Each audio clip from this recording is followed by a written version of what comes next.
Most people in life are looking for how do I make a life worth living and retirement worth having. When I'm sitting on the side of the road, which is basically in a strip mall, I'm really just resting my soul. I'm also taking time to script some ideas for some upcoming projects that I've been learning about through amazing social media channels. It is the way that people of educated backgrounds get jobs today. We're always encouraged to be online in social media.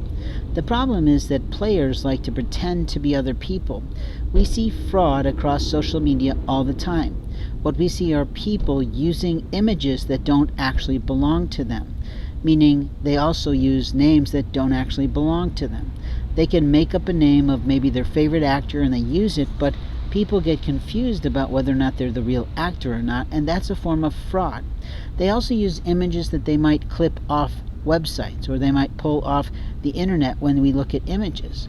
But you always have to ask yourself, is this freeware, is this shareware, is this copyrighted work, or does this belong to some conglomerate like Getty Images that just fucked people out of a lot of great opportunities like we used to have with iStock.com. I'm not going to talk about the history of that, but I don't like the new conglomerates that are purchasing these things up. They're already involved with a lot of photojournalism, and it makes it a lot more expensive for people to buy quality images. I used to have a drive with a lot of things I had purchased, and we had a lot of permissions with that program that were awesome for us as small business owners. I really wish they'd go back to that. But I've had to look for other work now, and I'm doing myself in a different way now. People have the right in life to decide who they're going to become. They also realize that industries sometimes top out, meaning there might be, excuse me please, a lot of mortgage brokers. There might be a lot of, realtors. There might be a lot of accountants, public accountants that is, where people actually who are not marvelous at taxes will take their information, take their privacy stuff, and give it to someone and say, please help me please, because I don't understand taxes at all. There are people here that I see as I'm seated here calmly trying to rest my heart, driving down the street, literally looking for things while they're still driving down the street, being on their cell phones while they're still driving, and I just look at them and go, do you not understand that this is a majorly, heavily facilitated community that has a lot of walkers, a lot of hawkers, but a lot of children who are off a leash? And what I mean is that their parents are getting things in and out of their vehicles and the kids are sort of running around unattended. So what that means for those drivers is that they could be sort of in trouble. But I don't want to get off track today. What I want to talk about are the people who lie about their willingness to help someone. These are people who see a homeless person and think, I'm going to play with them. I'm going to take information. I'm going to pretend I'm going to give them good quality food. And what they don't understand is that they're being incredibly rude in front of the house of the Lord. Now, here's what a player thinks. I'm going to take that information, I'm going to take those clothes, I'm going to take all this stuff, I'm going to do what I want, because what he's saying is at the end of the life, I might end up in hell. But what they're going to say is, so what? Why does that matter? I'm living in my life day to day now. But the people who come back day after day in a discipline in every way of receiving pocket coin, meaning they've got a cup that collects their information, if you will, or their coin from total strangers.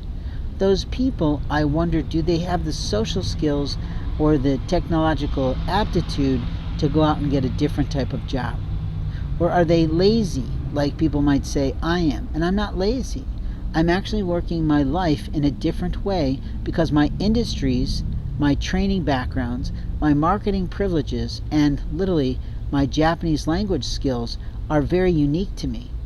And those requirements are very different in each of those career paths of how we get a job.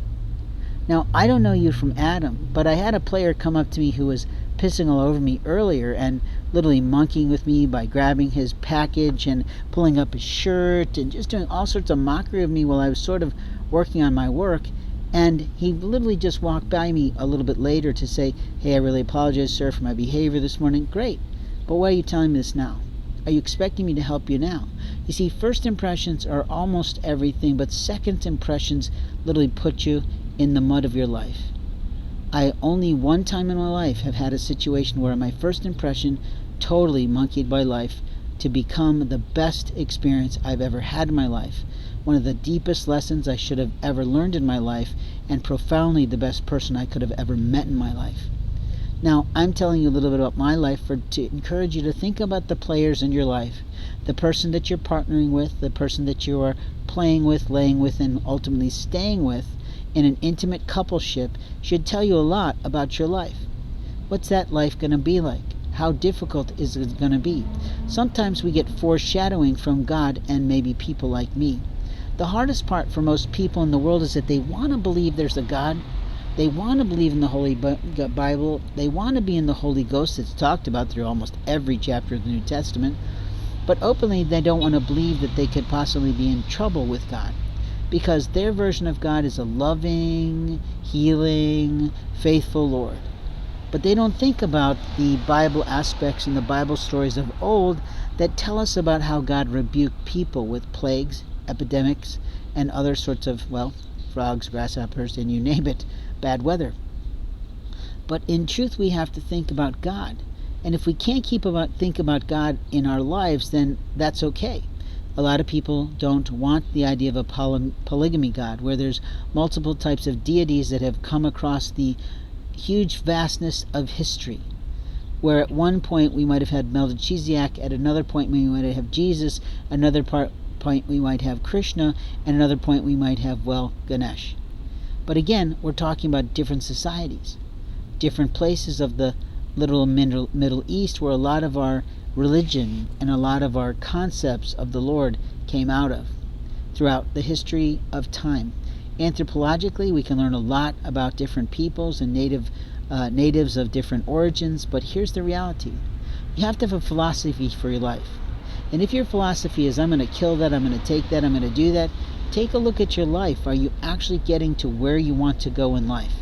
Or are you being actually monkeyed with the satanic force around you?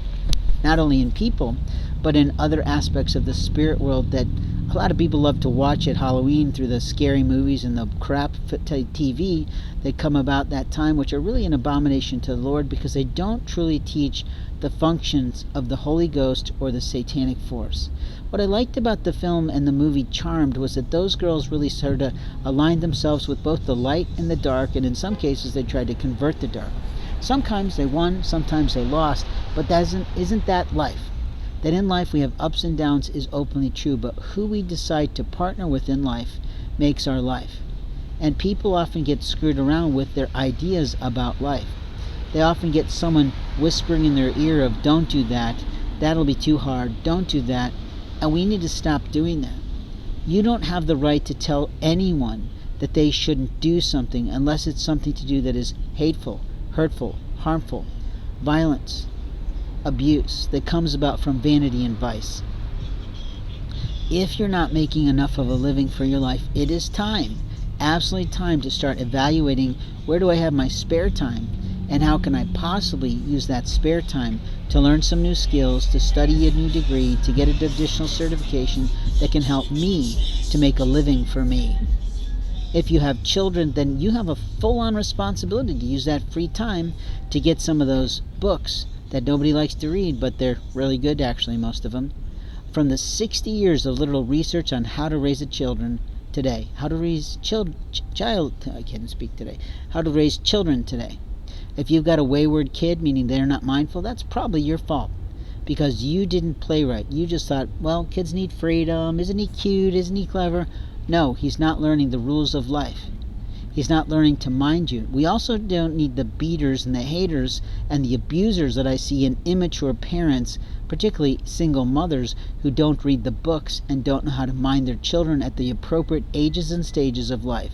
It's not that hard to pick up a $12 book from Amazon, have it mailed to your house, and have a quick reference guide that says, okay, kid is tantruming, what do I do today? Okay, kid is sort of making a mess, how do I get him to clean up his mess today?